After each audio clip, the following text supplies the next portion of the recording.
हरे कृष्णा, राधे राधे। कैसे हैं आप सब दोस्तों? आप सबका स्वागत है फिर से आपके अपने चैनल जीवन संग्रह पर। आज इस वीडियो में हम एकादशी तिथि यानी इंद्र एकादशी की कथा सुनेंगे। तो चलिए वीडियो शुरू करते हैं। हिंदू धर्म में एकादशी तिथि विशेष महत्व रखती है। सनातन धर्म में एकादशी तिथि जगत के पालनहार भगवान विष्णु को समर्पित है। इस दिन भगवान विष्णु और माता लक्ष्मी की पूजा करने का विधान है। माना जाता है कि इंद्र एकादशी का व्रत करने से व्यक्ति के सभी पाप नष्ट हो जाते हैं। इस साल इंद्र एकादशी का व्रत 10 अक्टूबर 2023 दिन मंगलवार को रखा जाएगा। प्रत्येक वर्ष अश्विन माह में कृष्ण पक्ष की एकादशी तिथि को इंद्र एकादशी का व्रत किया जाता है। पितृ पक्ष में पड़ने के कारण इंद्र एकादशी का महत्व और भी बढ़ जाता है।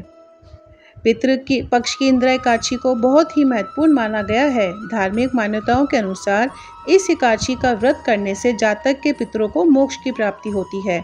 यदि कोई जातक इंद्र एकादशी के दिन व्रत रखकर एकादशी का श्राद्ध करता है, साथ ही भगवान विष्णु की पूजा और कथा करता है, तो ऐसे में 7 पीढ़ियों के पितरों को भी पाप से मुक्ति मिल जाती है।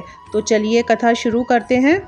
कथा के अनुसार धर्मराज युधिष्ठिर कहने लगे कि हे भगवान, मैंने भाद्रपद शुक्ल एकादशी अर्थात पार्श्व एकादशी का सविस्तार वर्णन सुना। अब आप कृपा करके मुझे अश्विन माह के कृष्ण पक्ष की एकादशी के विषय में भी बतलाइए। इस एकादशी का क्या नाम है तथा इसके व्रत का क्या विधान है? इसका व्रत करने से किस फल की प्राप्ति होती है? ये सब आप मुझे बताइए। भगवान श्री कृष्ण कहने लगे कि अश्विन एकादशी का नाम इंद्र एकादशी है। यह एकादशी पापों को नष्ट करने वाली तथा पितरों को अधोगति से मुक्ति देने वाली होती है। हे राजन, ध्यान पूर्वक इसकी कथा सुनो। इसके सुनने मात्र से ही अश्वमेध यज्ञ का फल मिलता है।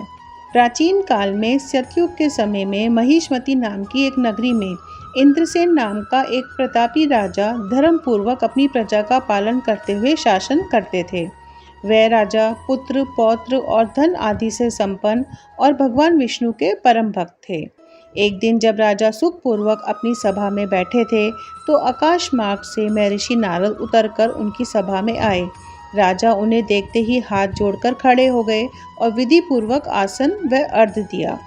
हे महर्षि, आपकी कृपा से मेरे राज्य में सब कुशल है तथा मेरे यहाँ यज्ञ कर्म आदि सुकृत हो रहे हैं। आप कृपा करके अपने आगमन का कारण हमें बताइए। तब ऋषि कहने लगे कि हे राजन, आप आश्चर्य देने वाले मेरे वचनों को सुनो। मैं एक समय ब्रह्मलोक से यमलोक को गया। वहाँ श्रद्धा पूर्वक यमराज से पूजित होकर मैंने धर्मशील और सत्यवान धर्मराज की प्रशंसा की। उसी समय यमराज की सभा में महान ज्ञानी और धर्मात्मा तुम्हारे पिता को एकादशी का व्रत भंग होने के कारण मैंने देखा। उन्होंने संदेशा दिया, सो मैं तुम्हें कहता हूँ। उन्होंने कहा कि पूर्व जन्म में कोई विघ्न हो जाने के कारण मैं यमराज के निकट रह रहा हूँ। सो हे पुत्र, यदि तुम अश्विन कृष्ण इंद्र एकादशी का व्रत मेरे निमित्त करोगे तो मुझे स्वर्ग की प्राप्ति हो सकती है। इतना सुनकर राजा कहने लगा कि हे महर्षि, आप इस व्रत की विधि मुझसे कहिए। नारद जी कहने लगे, अश्विन माह की कृष्ण पक्ष में दशमी के दिन प्रातःकाल श्रद्धापूर्वक स्नान आदि से निवृत्त होकर पुनः दोपहर को नदी आदि में जाकर स्नान करें। फिर श्रद्धापूर्वक पितरों का श्राद्ध करें और एक बार भोजन करें।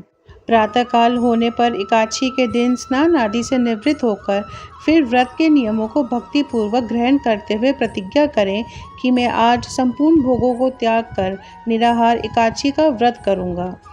हे प्रभु, आप मेरी रक्षा कीजिए। इस प्रकार नियम पूर्वक शालिग्राम की मूर्ति के आगे विधि पूर्वक श्राद्ध करके योग्य ब्राह्मणों को फलाहार का भोजन कराएं और दक्षिणा दें।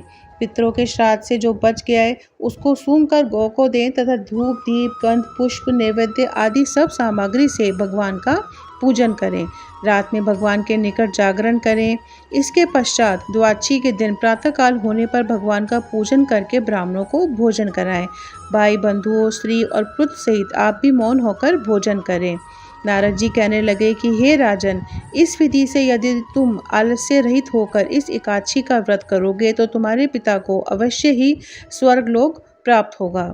इतना कहकर नारद जी अंतर्ध्यान हो गए। नारद जी के कथा अनुसार राजा द्वारा अपने बांधुओं तथा दासों सहित व्रत करने से आकाश से पुष्प वर्षा हुई और राजा के पिता को मोक्ष की प्राप्ति हुई। इतना ही नहीं, राजा इंद्रसेन को भी मृत्यु के बाद बैकुंठ धाम की प्राप्ति हुई। हे युधिष्ठिर, यह इंद्र एकादशी के व्रत का महात्म्य मैंने तुमसे कहा। इसके पढ़ने और सुनने से मनुष्य सब पापों से छूट जाते हैं और सब प्रकार के भोगों को भोग कर बैकुंठ धाम को जाते हैं। बोलो श्री विष्णु भगवान की जय। माना जाता है कि आज के दिन भगवान विष्णु की पूजा करने के साथ साथ व्रत रखने से मोक्ष की प्राप्ति होती है। इसके साथ ही यमलोक में यातनाएं झेल रहे पितरों को भी स्वर्ग की प्राप्ति होती है। इंद्र एकादशी के दिन व्रत रखने के साथ साथ कथा का अवश्य पाठ करना चाहिए। माना जाता है कि इंद्र एकादशी के व्रत और कथा का पाठ करने से हर पापों से मुक्ति मिल जाती है और शुभ फलों की प्राप्ति होती है। इस कथा का वर्णन स्वयं भगवान श्री कृष्ण ने महाभारत के समय में किया था। इस दिन गीता के 7वें अध्याय का पाठ करना भी अत्यंत शुभकारी माना जाता है। इस साल पितृपक्ष की इंद्र एकादशी 10 अक्टूबर दिन मंगलवार को रखी जाएगी। पूजा कैसे करनी है, व्रत कैसा करना है, उसका पूरा वीडियो ऑलरेडी चैनल पर है। उसका लिंक हम डिस्क्रिप्शन में डाल देंगे, तो आप प्लीज़ वहाँ जाके चेक करिए। तो उम्मीद करती हूँ कि आज की वीडियो आपको पसंद आई होगी और आप लोगों के लिए उपयोगी रहेगी। और अच्छी लगे तो प्लीज़ लाइक करिएगा, शेयर करिएगा। चैनल पर पहली बार आए हैं तो चैनल को सब्सक्राइब करिएगा। राधे राधे।